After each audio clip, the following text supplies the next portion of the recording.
was arguing with one of my friends from class, and he's a big Apple lover, but he's a smart guy. He said that he doesn't consider it.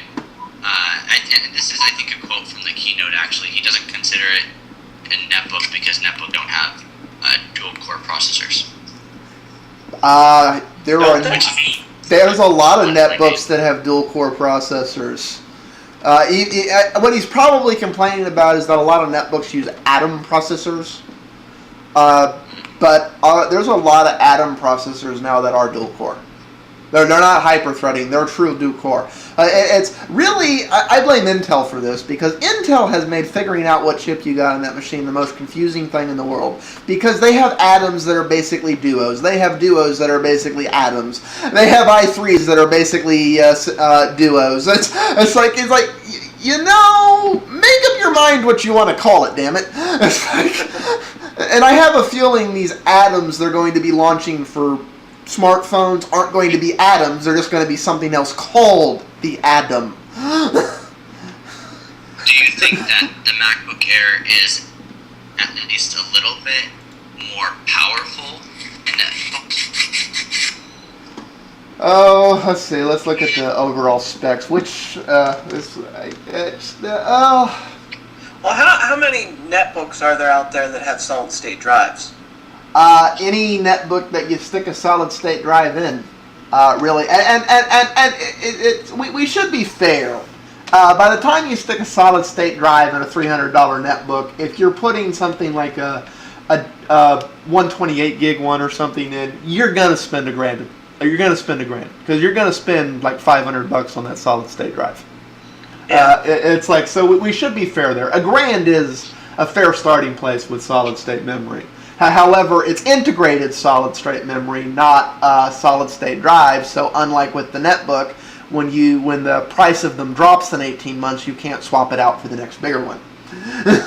This is a computer with all the design flaws of the iPods. Mm-hmm. And that's my real problem with it. If it were a well-designed piece of technology, I wouldn't mind paying $1,000 for it.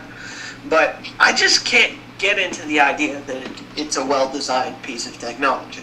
Yeah, well, it's like in going to James's question here, is this comparable to a netbook? It's like what your friends probably bashing on is netbooks use Atom processors. Like I see very few netbooks that are using duos because the Atoms are cheaper, but they have a cheaper branding with them, so people don't expect to pay high price for an Atom. If Apple had stuck an Atom in here, it would have been a hard sell even for Atom. However, if you look at the specs, it's a 1.4 to 1.6 gigahertz Intel Core Duo with an 800 megahertz front side bus. Now they have stuck 1066 memory because that's what they stick in everything else they have. But it's an 800 megahertz front side bus, which means Apple's doing the thing they claim they never do, which is stick overclocked RAM in an underclocked machine, which leads to wasted run cycles. Something Apple claims they never do, but they've done that with this machine. Basically, this is the class of Duo that's comparable to the high-end Atoms. It's not any more computing power. Yeah, they're using Duo because it's a higher name brand of Intel processor, but for all intents and purposes, they've stuck an Atom in here because it's the 800 megahertz Duos with the 3 megabyte shared L2 cache. And as a matter of fact, some of the high-end Atoms actually have higher specs. They're still 800 megahertz frontside buses. But that's not. And overall, screen size is comparable. It's a little 1366 by 768 screen. So, it's like it's some cheap compromises that Apple usually doesn't make, but they made on this system. That's. And yet they still didn't get it. Get it down for $1,000. Yeah, well, what did that is that instead of using a solid-state hard drive, they're using solid-state chips, which does up the cost a little bit and depreciates the ability of the end user to upgrade the system just a bit, which is really what Apple wanted here. Okay. We're about an hour. Is there anything else we wanted to say on the Apple stuff, or? Probably shouldn't. We're already. Yeah, because I'm gonna have to probably cut this into. Yeah, I'm probably gonna have to cut this into 5 parts because of where the timestamps are to get complete ideas. Hopefully not, but it just depends.